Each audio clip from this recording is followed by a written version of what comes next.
अस्सलामुअलैकुम, मैं हूं आपका दोस्त ज़ीशान उमर। आज का हमारा टॉपिक है ऑर्गेनाइजेशन कल्चर। ऑर्गेनाइजेशन कल्चर क्या होता है? सबसे पहले हम देखते हैं कि ऑर्गेनाइजेशन क्या होती है। ऑर्गेनाइजेशन ये होती है कि चंद लोगों का आपस में मिलकर किसी ख़ास गोल या वर्क को अचीव करने के लिए मिल के काम करना, उसे कहते हैं ऑर्गेनाइजेशन। यानी it is a group of people to accomplish some specific task, उसे कहते हैं ऑर्गेनाइजेशन। और ये ऑर्गेनाइजेशन की अगर इजी डेफिनेशन आप देखें ना, तो आप organisation consist of individual and different educational background, different experience, work experience and different professional education to work with for a common goal. और एक कॉमन गोल के लिए काम कर रहे होते हैं, और उनकी एजुकेशन भी मुख्तलिफ होती है, प्रोफेशनल एजुकेशन, उनका वर्क एक्सपीरियंस, ये सारी चीज़ें मुख्तलिफ होती हैं। लेकिन एक ख़ास काम, ऑब्जेक्टिव को हासिल करने के लिए जो काम कर रहे होते हैं, उसे कहते हैं हम लोग ऑर्गेनाइजेशन। और जैसे आप मिसाल के तौर पे ये देख लें कि KFC के अंदर काम करने वाले मुलाजिम, जैसे कि वो मुख्तलिफ इलाकों से हैं लेकिन काम एक ही कर रहे हैं। किसी कॉलेज में पढ़ने वाले स्टूडेंट हो गए, टीचर्स भी कन स्कूल वगैरह हो गए। दूसरा पार्ट था कल्चर क्या होता है। कल्चर ये होता है कि वो लोग, कल्चर इज़ द एक जो एक्सेप्टेड वे ऑफ लाइफ है। यानी किसी जगह पे जो लोग रहते हैं और उनका जो रहने का जो तरीक़ाकार है, वो क्या कहलाएगा? वो कल्चर कहलाएगा। यानी the people who have different norms, उनके नॉर्म्स होते हैं, वैल्यूज़ होती हैं, उनकी अपनी अलग लैंग्वेज होती है। यानी एक किसी इलाके में रहने वाले लोग, जिनकी लैंग्वेज, जिनके नॉर्म्स, वैल्यूज़, ये सब चीज़ें जो है वो, या ख़ास एक जो उनका तरीक़ाकार हो रहने के, तो उसे हम क्या कहेंगे? कल्चर कहेंगे। और कल्चर को जो है, इसको हार्ड टू चेंज, इसको चेंज करना मुश्किल होता है। यानी जो कल्चर बन गया उसको चेंज करना आसान। कल्चर एक DNA की तरह होता है, और कल्चर एक ब्रांड है। यानी कि देखिए ना, कोई ख़ास इलाके में कोई लोग रह रहे हैं, उनकी लैंग्वेज है। अब वो जंग वाला बंदा जो लाहौर भी जाएगा, जब जंग की बोली बोलोगे तो अगला फौरी पहचान जाएगा, तू जंग तू आया। तो जंग वाला इसी तरह मुख्तलिफ लोग, इलाकों की अपनी एक ट्रेडिशन, वैल्यूज़ होती हैं। बखर का बंदा, चिन्योट का बंदा, जब वो बोलते हैं अपने लहजे में, तो पता चल जाता है कि ये इस इलाके से बिलोंग करता है। इस तरह को हर इलाके के अपनी नॉर्म्स, वैल्यूज़ होती हैं, और जिनके मुताबिक जो बिलीफ अजम्पशन सिस्टम होता है, जिसके मुताबिक वो अपना शो कर देते हैं, वो चीज़ें उनकी कॉन्शियस, अनकॉन्शियस, सबकॉन्शियस वहाँ पे होती हैं। कल्चर के लिए प्रीरेक्विजिट क्या है? एक तो देखिए, जब कोई किसी इलाके में एक लंबे टाइम पे रह रहा हो, तो वो तब कल्चर बनता है। कल्चर जो है जनरेशन टू जनरेशन जो है कि ट्रांसफ़र होता है। और कल्चर जो है वो बिहेवियर, परसेप्शन है। कल्चर जो है ऑब्जर्वेबल है, और इसमें मुख्तलिफ चीज़ें होती हैं, लैंग्वेज, प्रैक्टिस, सिंबल, ये सारी वैल्यूज़, नॉर्म्स, ये सारी चीज़ें जब मिलती हैं, तो उसके बाद क्या बनता है हमारे पास? वो कल्चर बनता है। और ये वो सारे प्रीरेक्विजिट हैं। बाकी आप इसको खुद रीड कर लीजिएगा, जो बातें जो है मैंने आपको आसान लफ्ज़ों में बता दी हैं। अब ऑर्गेनाइजेशन क्या होगा? ऑर्गेनाइजेशन बेसिकली ये कारपोरेट कल्चर है। इसके अंदर क्या, कि जब मुख्तलिफ लोग, collective of people who have different norms, values, believe, assumption, principle, organisation सब मिलते हैं, और मिल के वो लोग जो है कि ख़ास गोल के लिए काम कर रहे होते हैं, और उनके ऊपर जो फैक्टर इफ़ेक्ट कर रहे होते हैं, वो जैसे उनकी हिस्ट्री क्या है, उनकी प्रोडक्ट कौन सी है, वो मार्केटिंग किस चीज़ की कर रहे हैं, कौन सी टेक्नोलॉजी यूज़ कर रहे हैं, उनकी स्ट्रेटजी टाइप, ये सारी चीज़ें जो मिलती हैं, तो वो ऑर्गेनाइजेशन कल्चर हो जाता है। और यहाँ क्या होता है कि शेयर्ड बिलीव होते हैं, प्रिंसिपल, ट्रेडिशन, डूइंग थिंग, यानी मुख्तलिफ चीज़ें मिलती हैं, और मुख्तलिफ चीज़ों का उनके ऊपर असर होता है, और वो सब के बाद क्या बन जाता है? एक ऑर्गेनाइजेशन कल्चर बन जाता है। कल्चर जो है वो दो बातें उसमें, एक तो कल्चर ये कि ये परसेप्शन है, कल्चर इनटेंजिबल है, कल्चर को हम टच नहीं कर सकते। ये एक परसेप्शन है, लोग किस तरह परसीव करते हैं, किस तरह वो चीज़ को लेते हैं, और कैसे वो उसको आगे ट्रांसफ़र करते हैं। कल्चर एक यानी डिस्क्रिप्टिव फॉर्म में है, कि कैसे लोग परसीव करते हैं कल्चर को, फिर कैसे डिस्क्राइब करते हैं। तो ये वाले जो है वो कल्चर में आ जाती हैं। कौन से एलिमेंट्स कल्चर में? आर्टिफैक्ट्स।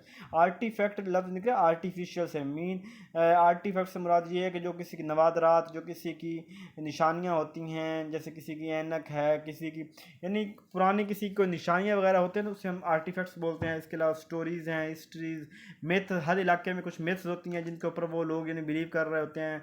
लीजेंड, जो रिचुअल्स, जो रसूमात हैं हमारी, rights, ceremony, celebration, symbol, symbolic action, belief, assumption, mental model, attitude, rules, norm, ethical code and values, ये सारी चीज़ें जो हैं मिलती हैं, तो उसके बाद क्या बनता है? कल्चर बनता है।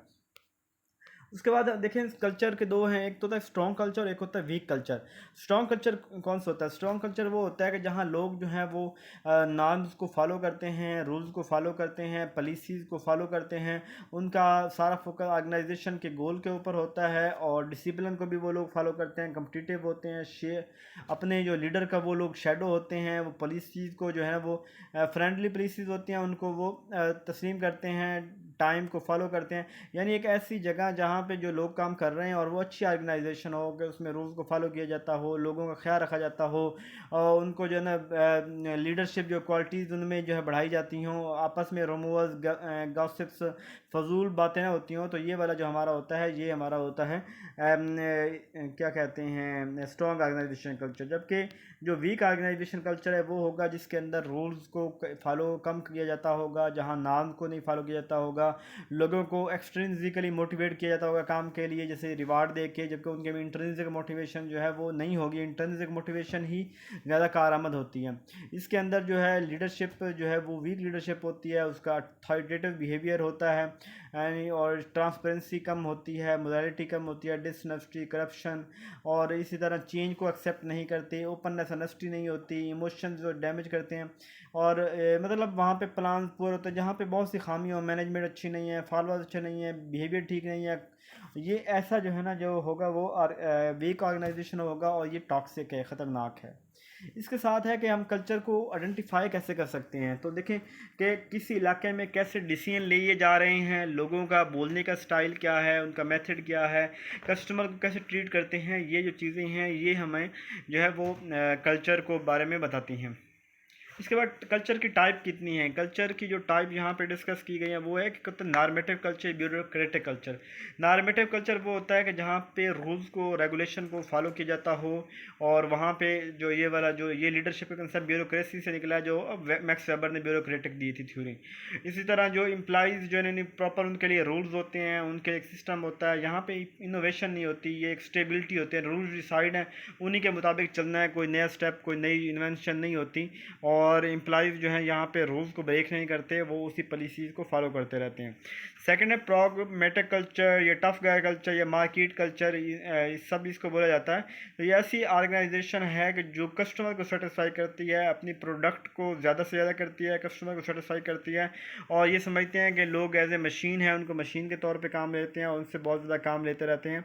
क्लाइंट्स को सब कुछ समझते हैं, अपने कस्टमर होता है, और लोगों से काम लेते हैं, और अपने बिज़नेस जो है कोशिश करते हैं कि अच्छी सर्विस दें, और चीज़ों को ना बढ़ाने की कोशिश करते हैं, चीज़ों को क्वांटिफाई करते हैं, इमोशनल बॉन्डिंग इनमें बहुत कम होती है, और रिवार्ड जो है ना रिवार्ड देते हैं, क्योंकि काम लेना होता है, काम लेने के लिए पैसे दिए, एक जो बॉन्डिंग होती है, जो एहसास होता है, वो चीज़ें इसमें कम होती हैं, और ये अपने जो राइवल जो इनके मुखालफिन हैं उनके ऊपर इनकी गहरी नज़र होती है। इसके साथ जो दूसरे है वो है एकेडमिक कल्चर और क्लब एकेडमिक कल्चर। ये वो होती है कि जो स्किलफुल जो एम्प्लॉइज़ हैं उनको हायर करते हैं, और स्किलफुल एम्प्लॉइज़ जो एक्सपीरियंस एम्प्लॉइज़ होते हैं उनको उनकी जो वो जगह देते हैं जहाँ पे उनकी ज़रूरत हो, यानी जो जिस जगह पे जिस एम्प्लॉय की ज़रूरत है वहीं पे फोकस करते हैं, एम्प्लॉय को वेला नहीं रहने देते, और इसके अलावा उनकी ट्रेनिंग करवाते हैं, उनको स्किल्ड लोगों को हायर करते हैं, और उनको जो सैलरीज देते हैं उनकी स्किल के मुताबिक देते हैं, और जहाँ जो फिट हो वहीं पे उसे रखते हैं, और अच्छे काम करने वाले को प्रमोट करते हैं। इसके बाद बेसबॉल कल्चर। ये होता है कि जो जिनकी नज़र में एम्प्लॉइज़ सब कुछ होते हैं, ये अपने एम्प्लॉइज़ को जो है वो कहते हैं कि अच्छा रिवार्ड देते हैं, अच्छे इनामात देते हैं, कि अगर अच्छा परफॉर्म करेंगे तो कंपनी इन्हीं की अच्छे एम्प्लॉइज़ की बिहाफ पे खड़ी होती है, तो जो है ऑर्गेनाइजेशन आगे बढ़ेगी। तो जैसे माइक्रोसॉफ्ट, गूगल वगैरह के इनके जो ह्यूमन रिसोर्स हैं ये बहुत ज़्यादा फोकस करते हैं।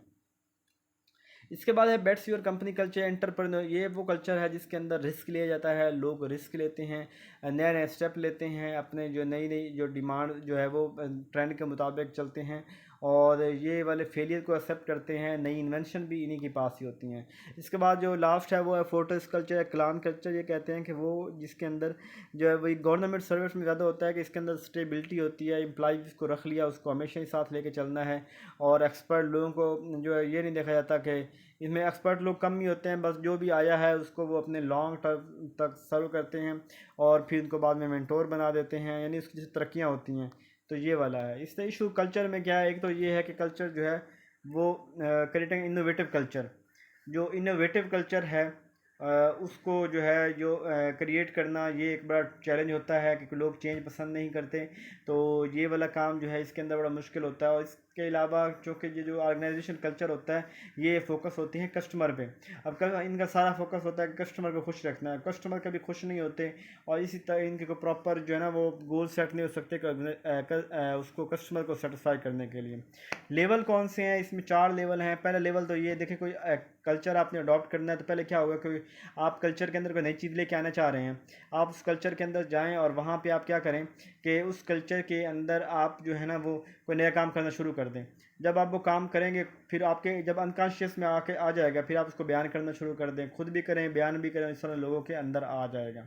इसके बाद है कि कल्चर जो है मैनेज किया कैसे किया जा सकता है, क्योंकि एक कल्चर में मुख्तलिफ लोग होते हैं। तो इनके अंदर अवेयरनेस फैलाएं, उनको टीम वर्क पे लगाएं, उनकी कम्युनिकेशन बैरियर को ख़त्म करें और राइट बिहेवियर उनके सामने ले गए। तो इस तरह वो जो है वो ऑर्गेनाइजेशन जो है उसको डिफरेंट कल्चर को चल सकते हैं आपस में लेके। यहाँ पे एक सवाल पैदा होता है कि ये क्लाइमेट और ऑर्गेनाइजेशन कल्चर में डिफरेंस क्या है। ऑर्गेनाइजेशन क्लाइमेट से बात ये है कि वो जब एक सिचुएशन के अकॉर्डिंग जब चीज़ होती है, यानी ख़ास टाइम के लिए जब लोगों में बिगाड़ पैदा हो तो उसे वो होता है क्लाइमेट। और जब एक मुस्तकिल बिगाड़, मुस्तकिल एक लोगों की हैबिट्स हों तो ये होता है कल्चर होता है। यानी नॉर्म्स एंड वैल्यूज़ जो है ऑर्गेनाइजेशन क्लाइमेट में नहीं होती, जबकि उसके अंदर कल्चर के अंदर नॉर्म्स होती हैं, वैल्यूज़ होते हैं, प्रॉपर उनके ऊपर फोकस करते हैं। जो ये है ये सिचुएशन के अकॉर्डिंग होता है कि इसको मैनेजमेंट भी जो है ना वो उस वक्त की एक दबका लगा के भी चेंज कर सकती है, उनको शोकाव दे के चेंज कर सकती है। जबकि जो ऑर्गेनाइजेशन कल्चर है इसके अंदर तो जो हैबिट्स हैं वो एक लॉन्ग टाइम के लिए होती हैं और वो चलती रहती हैं, उनको चेंज नहीं किया जा सकता। इसके अलावा यही, यानी उनको मैनिपुलेट किया जा सकता है क्लाइमेट को, लेकिन जो कल्चर है उसको मैनिपुलेट करना मुश्किल होता है। होप सो आपको समझ आ गई होगी। आसान सा टॉपिक था, बस मैंने कहा कि आपकी नज़रों से गुजार दी जाए। अगर कुछ मुश्किल लगे तो पूछ लेगी। अपना ख्याल रखिएगा, ढेर से दुआ में याद रखिएगा। जज़ाकल्लाह खैरा।